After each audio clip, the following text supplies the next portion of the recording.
mixed cues across sectors and segments because it's very stock specific this time when it comes to the Nifty 50 earnings. As you rightly mentioned, over 50% of Nifty weightage has delivered their earnings. So 19 out of 50 companies have already come out with their earnings, out of which 9 were in line, 7 were below estimates, and only 3 of them were largely above the estimates overall. Now, in terms of what companies did well this time, which were above estimates, the first one was Zomato, where losses narrowed for Blinkit and Hyperpure.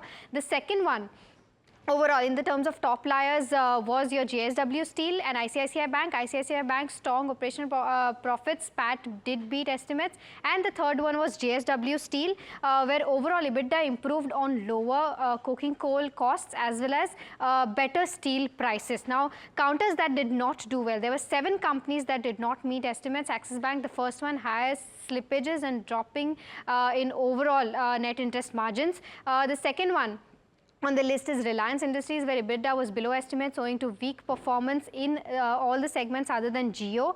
The third counter that saw significant downtick in trade yesterday was Nestle. Elevated commodity prices impacted the quarter overall and revenue did miss estimates. The fourth one was Dr. Reddy's, where North America revenue degrew by around 11% while India revenue was up around 11%. But majorly, North America revenue being 11% down was shocker for the company. The next one was Bajaj Finance, where MSME book and growth was a concern.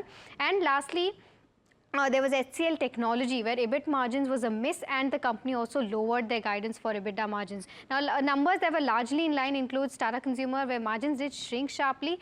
This was also one of the top loser in terms of Tata Consumer, but the stock did not see that kind of reaction. Now, numbers largely in line. HDFC Bank, overall NI in line with the estimates, and sharp spike in provisioning was seen in this particular counter. Then we had Infosys, where lower end of guidance was increased slightly from to around 1 to 3%.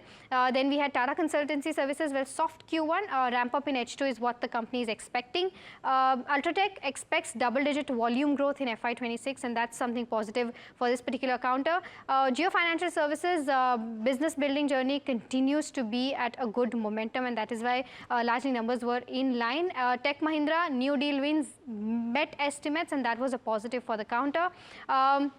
Lastly, HDFC Life, AP and VNB growth were in line with the estimates here. There was also Wipro, where deal wins saw a growth of around 25% QOQ basis and met estimates largely. Lastly, SBI Life, growth in line and margins slightly positive. So these are the counters which were, 3 counters which did very well as per what the street was expecting. 9 counters largely in line, 7 missed estimates.